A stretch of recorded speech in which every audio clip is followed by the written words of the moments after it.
전반과 후반전의 경기 템포가 확연히 다른 경기였습니다. 두 팀을 이러한 경기로 이끈 맥락은 무엇이었을까요? 경기의 전반적인 흐름을 따라가며 살펴보겠습니다.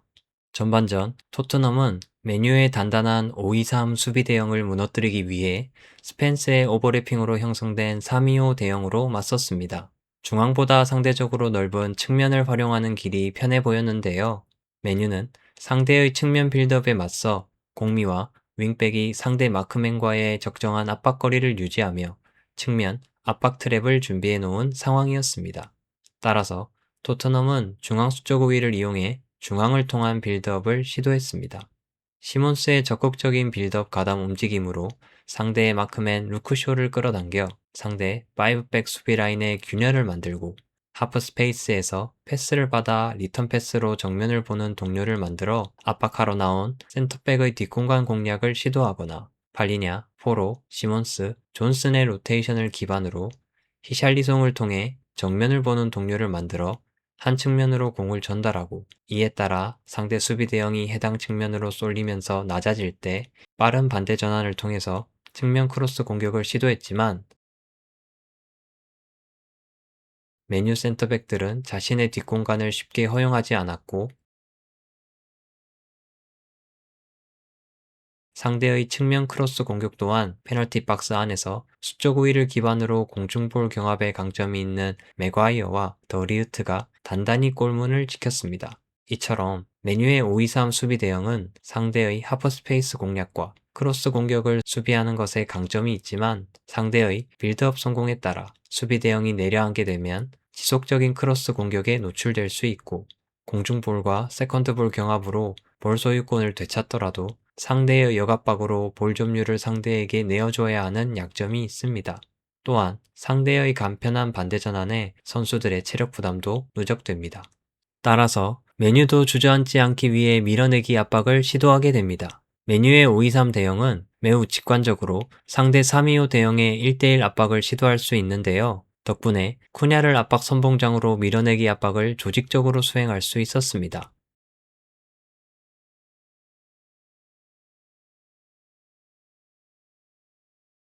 볼 소유는 오래 하고 있었지만 상대 페널티 박스 공략에 어려움을 겪고 있던 토트넘은 오히려 맨유의 밀어내기 압박을 이용하기 시작합니다.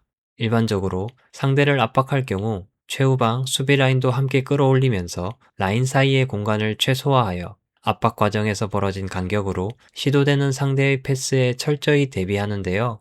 맨유의 센터백 맥과이어와 더리우트는 넓은 후방 공간을 커버할 수 있을 만큼 빠른 선수들이 아닙니다. 특히 맥과이어는 민첩한 무한이를 상대로 뒷공간을 많이 의식할 수밖에 없었는데요. 토트넘은 이 점을 이용하여 시몬스의 빌드업 가담으로 발이 빠른 루크쇼를 끌어내거나 팔리냐의 수비라인 편입과 포로의 측면 벌림에 상대 윙백 도르구를 끌어당겨 상대를 4백으로 만든 후 맥과이어보다 발이 빠른 무한이를 존슨 쪽에 붙여 우측면에서 2대1 수적 우위를 만들었습니다. 공중볼 경합을 통해 상대 페널티 박스 공략을 시도하기도 하고 볼 소유를 통해 정면을 보며 공을 받는 동료를 만들고 무한히를 의식해 내려온 상대 미드필더가 비워둔 공간을 이용해 멋진 반대전환 플레이를 보여주기도 했습니다. 상대의 밀어내기 압박과 상대 센터백의 약점을 이용한 좋은 공격 방식이었지만 공격 지역 진입 이후 마무리 과정이 아쉬웠고 메뉴의 재빠른 수비 대형 복귀에 다시 중앙 지역에서 같은 문제에 봉착했습니다. 그럼에도 압박하는 메뉴 선수들의 체력 부담을 많이 누적시킬 수 있었고 볼 점유를 가져가면서 안정적인 경기 운영이 가능했습니다. 그런데 어떻게 실점을 하게 되었을까요? 토트넘은 페널티 박스 공략에 실패한 이후 공격 지역에서부터 강력한 압박으로 상대의 수비 지역 빌드업을 철저히 저지하려 했습니다. 후방에 두 센터백과 사르로 상대의 쓰리톱을 마크하고 풀백들이 상대 윙백에 압박할 준비를 하며 나머지 선수들은 1대1로 상대 선수를 마크하면서 골킥 상황에서는 히샬리송이, 오픈 플레이 상황에서는 무한이가 커버 섀도우를 통해 패스키를 차단하며 골키퍼에게 압박을 시도했습니다. 결국 메뉴는 은배모를 향한 롱패스에 의지하게 됩니다.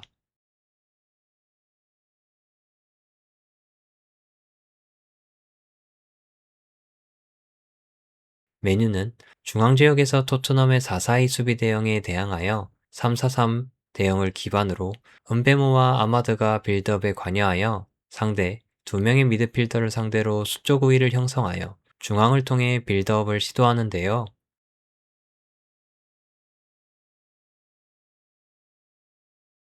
토트넘은 이를 막기 위해 히샬리송이 아마드로 향하는 패스기를 막고 스펜스가 마즈라비를 압박할 준비를 하는 동시에 모하니가 카세미르를 마크하다가 상대적으로 패스 능력이 출중하지 않은 더리우트와 맥과이어가 패스를 주고받는 것을 압박 트리거로 삼아 시몬스와 함께 압박을 시도하고, 사르는 모하니와 시몬스가 내버려둔 상대 미드필더를 커버합니다.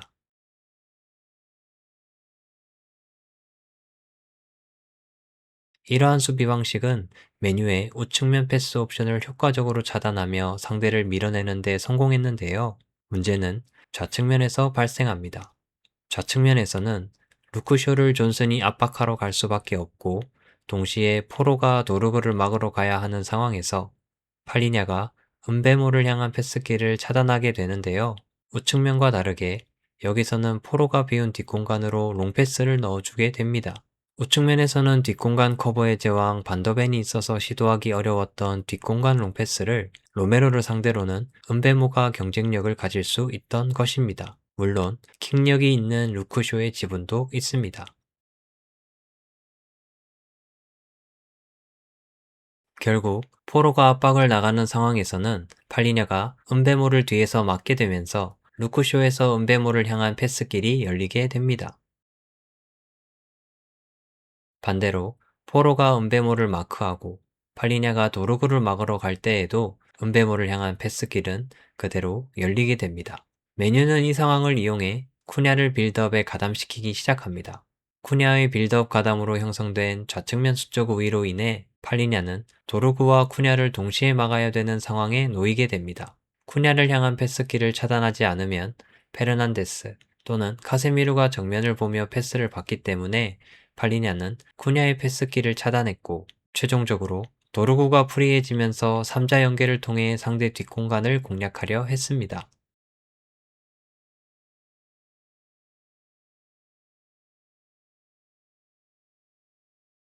메뉴는 여기서 더 나아가 은베모, 도르구, 쿠냐의 로테이션을 기반으로 중앙에서 정면을 보는 동료를 만드는데 성공했습니다. 사르가 압박하는 동료의 수비 커버 대신 쿠냐를 의식해 우측면으로 깊게 내려온다면, 반대 전환을 통해 압박하러 튀어나온 상대 선수가 내버려둔 동료를 이용해 빌드업을 진행했습니다. 쿠냐는 좌측면뿐 아니라 우측면에서도 중앙에서도 수적 우위를 만드는 데 일조하며 왕성한 활동량을 보였습니다. 하지만 이런 빌드업 방식은 선수들이 좁은 간격을 형성하며 패스 연계를 해야 했기 때문에 압박당하기 쉬웠고, 상대에게 쉽게 볼을 빼앗길 경우 역습을 당할 리스크가 존재했습니다. 또한 최전방 공격수가 아래 지역으로 내려오기 때문에 전진에 성공하더라도 페널티 박스 근처에 인원이 부족하여 치명적인 슈팅을 만들기가 어려웠습니다. 따라서 메뉴는 좀 더 리스크 있는 공격을 감행했습니다. 좌측면에서 쿠냐 대신 페르난데스가 전진하여 좌측면에서 수적 우위를 만들고, 루크쇼의 패스를 이어받아 공격 지역 전진에 성공했고,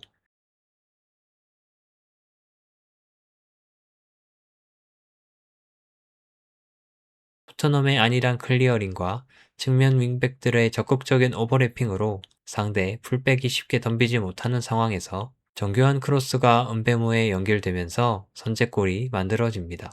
전반전 메뉴의 수비 대응을 뚫어내지 못하고 실점을 내어준 토트넘은 후반전에 변화를 시도합니다. 중앙 수적 우위를 이용한 빌드업 대신 측면을 이용한 빌드업을 하기 위해 3-2-5 대형에서 2-3-5 대형으로 전환하여 측면에서 삼각 대형을 만들어 교체로 들어온 오도베르의 드리블을 통해 상대 라인을 낮춘 후 중앙 라인에 있는 동료 미드필더와 센터백을 이용하여 빠르게 포로에게 반대 전환하여 크로스 공격을 시도했습니다.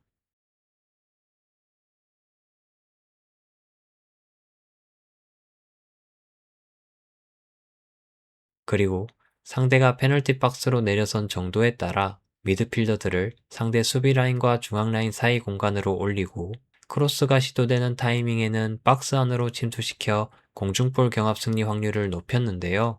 이러한 공격 방식은 후방의 안정성을 담보로 전방의 숫자를 늘렸기 때문에 상대에게 볼 소유권이 넘어갔을 때 역압박을 통해 역습을 저지하지 못하면 오히려 상대에게 치명적인 역습을 당할 수 있는 리스크를 동반했습니다. 메뉴는 기존의 수비 방식대로 상대 측면 윙어에게 드리블할 수 있는 시간과 공간을 허용하지 않기 위해 윙백들이 압박 대상과 적절한 거리를 유지했고 전방에서 밀어내기 압박을 시도하려 했습니다. 하지만 전반부터 전방 압박과 광범위한 빌드업 가담으로 많이 뛰었던 쿠냐의 발이 무거워지면서 메뉴는 압박 대응을 유지한 채 강도 높은 밀어내기 압박을 시도하지 못했는데요.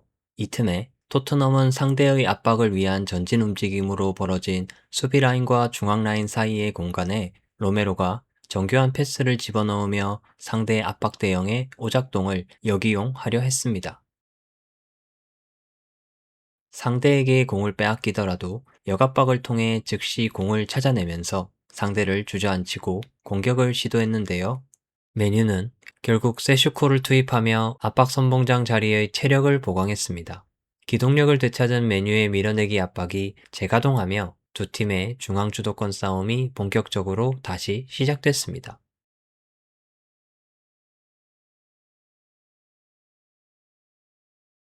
토트넘은 압박으로 벌어지는 상대 수비 라인과 중앙 라인 사이 공간을 공략하면서 상대에게 공소유권이 넘어갔을 경우 존슨을 수비 라인으로 편입한 5-2-3 대형을 기반으로 상대의 백패스를 압박 트리거로 삼아 1대1 맨마킹 밀어내기 압박을 시도했는데요. 새로운 토트넘의 압박 대형은 상대의 3-4-3 대형에 직관적으로 1대1 압박을 시도할 수 있기 때문에 전반전처럼 복잡한 압박 순서 없이 공이 있는 곳을 기준으로 강도 높은 압박을 시행할 수 있었습니다. 압박하면서 벌어지는 라인 사이 공간으로 패스가 시도됐지만 강력한 태클을 불사하는 압박으로 상대를 철저하게 밀어냈는데요. 이러한 양팀의 밀어내기 압박으로 인해 경기 템포가 빨라졌고 경합에 의한 중앙 주도권 싸움이 더욱 치열해졌습니다. 홈에서의 기세 때문이었을까요? 토트넘은 경합에서 우위를 보이며 주도권을 확실히 잡았습니다. 하지만 정작 상대의 골문은 열지 못했고 위협적인 기회는 토트넘의 밀어내기 압박을 역이용한 메뉴에게도 주어졌는데요. 모든 선수가 상대를 1대1로 압박하는 토트넘의 압박을 이용해 센터백들을 끌어내고 뒷공간에 침투하는 페르난데스, 토트넘의 압박에 골키퍼까지 백패스한 후 후방 공중볼 경합. 이와 같은 기회들을 메뉴도 마무리하지 못하며 격차를 벌리지 못했습니다. 결국 우도기, 텔, 벤탄쿠르가 교체로 들어오면서 에너지가 보강된 토트넘이 동점골을 넣게 됩니다. 토트넘의 압박 상황에서 전반전부터 이어온 메뉴 특유의 좁은 간격 패스 연계에서 사고가 나면서 토트넘의 역습이 시작됐고 우도기의 크로스에 텔의 마무리가 나온 것입니다. 메뉴도 두 번째 득점을 할 수 있는 기회를 잡았지만 오히려 세스코가 부상을 당하며 메뉴는 10명에서 경기를 마무리해야 했습니다. 압박 선봉장이 사라진 메뉴는 상대의 측면 드리블 시도를 저지하는 밀어내기 압박을 시도할 수 없었고 측면에서 오도베르가 메뉴의 측면을 흔들기 시작합니다. 결국 스펜스가 얻어낸 코너킥을 오도베르와 히샬의 공격 시도로 역전골을 넣게 됩니다. 이후 토트넘은 밀어내기 압박보다는 5-2-3 수비 대응을 유지하며 상대 공격을 단단히 막았는데요. 마지막으로 상대에게 내어준 코너킥에서 더리우트의 동점골이 터지며 경기는 무승부로 마무리가 됩니다.